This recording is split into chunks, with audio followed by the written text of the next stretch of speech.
தமிழகத்தில் 1,09,00,000 மாணவர்கள் மாநில பாடத்திட்டத்தின் கீழ் கல்வி பயின்று வருவதாக அமைச்சர் அன்பில் மகேஷ் தெரிவித்துள்ளார்.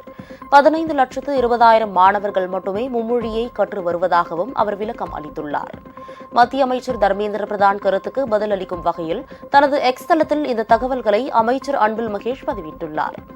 தேசிய கல்விக் கொள்கையை விட சிறப்பாக செயல்படும் ஒரு அமைப்பை ஏன் சீர்குலைக்க வேண்டும்? தமிழக மாணவர்கள் வலுவான இருமொழி அடித்தளத்துடன் சிறந்து விளங்கும் போது தமிழ்நாட்டிற்கு கட்டாய 3ஆம் மொழி தேவையில்லை என்று அவர் குறிப்பிட்டுள்ளார். மாணவர்களுக்கு எது சிறந்தது என்பதில் தமிழகம் சமரசம் செய்து கொள்ளாது என்று திட்டவட்டமாக தெரிவித்துள்ள அமைச்சர், தயவு செய்து சிறந்து விளங்கும் அமைப்பை சீர்குலைக்காதீர்கள் என்றும் கேட்டுக் கொண்டுள்ளார். தமிழகத்தில் உள்ள 58,779 பள்ளிகளில் 1,09,00,000 மாணவர்கள் மாநில பாடத்திட்டத்தின் கீழ் பயின்று வருகின்றனர்.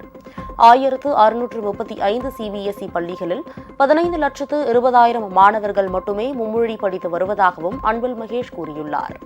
3வது மொழியை படிக்க அவசியம் இருந்தால் ஏன் இவ்வளவு பேர் மாநில பாடத்திட்டத்தை தேர்வு செய்துள்ளனர் என்று கேள்வி எழுப்பியுள்ள அவர், தமிழ் என்பது ஒரு மொழி மட்டும் அல்ல, அது எங்களின் ஆணி வேரோடு ஒன்றாக கலந்ததும் கூட என்று கூறியுள்ளார்.